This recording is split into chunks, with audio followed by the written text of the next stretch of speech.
As membranas plasmáticas representam a estrutura mais externa das células, separando o seu interior do ambiente. Estão constituídas principalmente por proteínas e lipídios, que além de compor a sua estrutura, também facilitam o funcionamento celular. Aí ele colocou ali, ó, no A, uma micrografia ou uma microscopia eletrônica de uma célula, tá? Aí colocou ali, aumentou para você a membrana plasmática e tá mostrando ali, ó, bicamada lipídica de 5 nanômetros. Aí tem uma proteína, tem um lipídio, né? Isso na imagem C. Na imagem B, mostrou ali já uma concepção artística aí da membrana, né? Onde ela é uma membrana mostrando bidimensional, com molécula de proteína também, molécula de lipídio. Beleza. Aí ele quer que você coloque verdadeiro ou falso nessas 4 afirmações aí. Vamos ver a primeira. A estrutura básica das membranas celulares obedece ao modelo do mosaico fluido, proposto por Singer e Nicholson, em 1972, no qual proteínas distribuídas em padrão de mosaico fluido em uma bicamada fluida de fosfolipídios. Gente, tá certo isso daí? Vamos ver, vou desenhar aqui a membrana para a gente estudar essa frase. Normalmente, em membrana celular, ele vai tentar colocar para você palavras difíceis, palavras bonitas aí, para falar o que é extremamente básico da membrana, tá? Então, é só ir com calma, quer ver? Então, ele colocou, vou fazer um desenho bem rápido aqui de membrana, tá?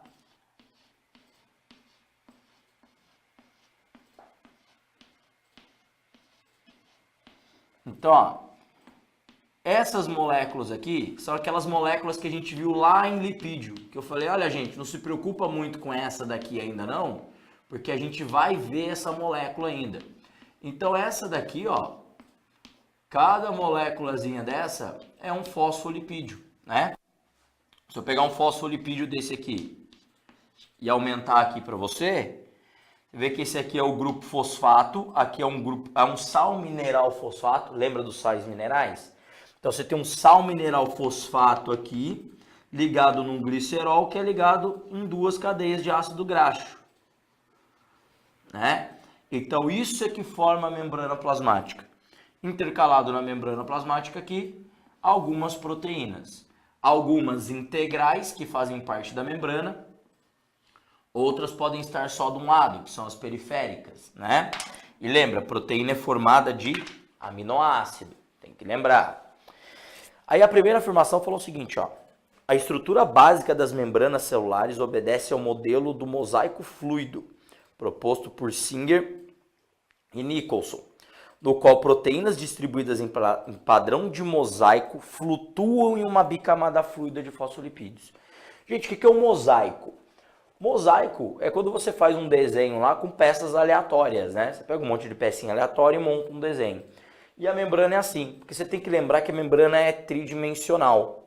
Então a célula toda é tridimensional.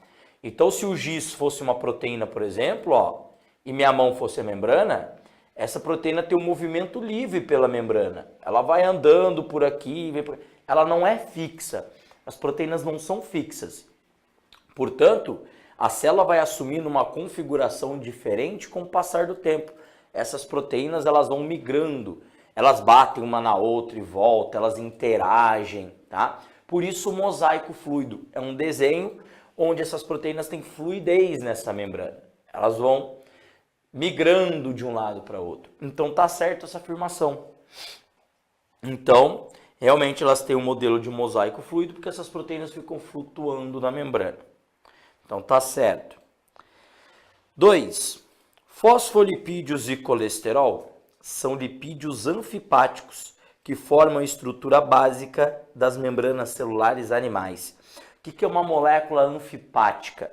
Molécula anfipática é aquela que tem 2 tipos de interação com a água. Então, ó, aqui que é o grupo fosfato, ele é um grupo hidrofílico. Aqui são os ácidos graxos. Os ácidos graxos são hidrofóbicos.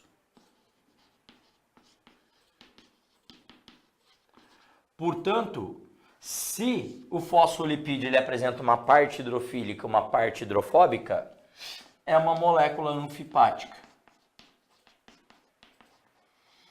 Tem dois tipos de afinidade com a água, né?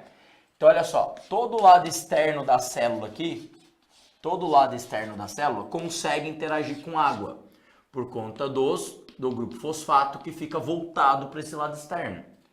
No lado interno, também a célula consegue interagir com a água do citoplasma, por exemplo, porque também tem grupo fosfato aqui.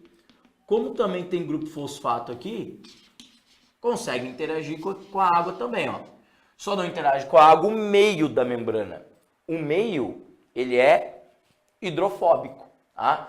Se algo quiser atravessar de um lado para outro e essa substância seja inteiramente polar, por exemplo, ela tem que atravessar uma proteína de membrana. É para isso que servem as proteínas, ó. Elas podem funcionar como canais de passagem aqui, certo? Se minha mão fosse a membrana, ó, essa parte do meio aqui seria toda hidrofóbica, enquanto as partes voltadas para o ambiente seriam hidrofílicas. Beleza? Então, tá certa essa afirmação 2.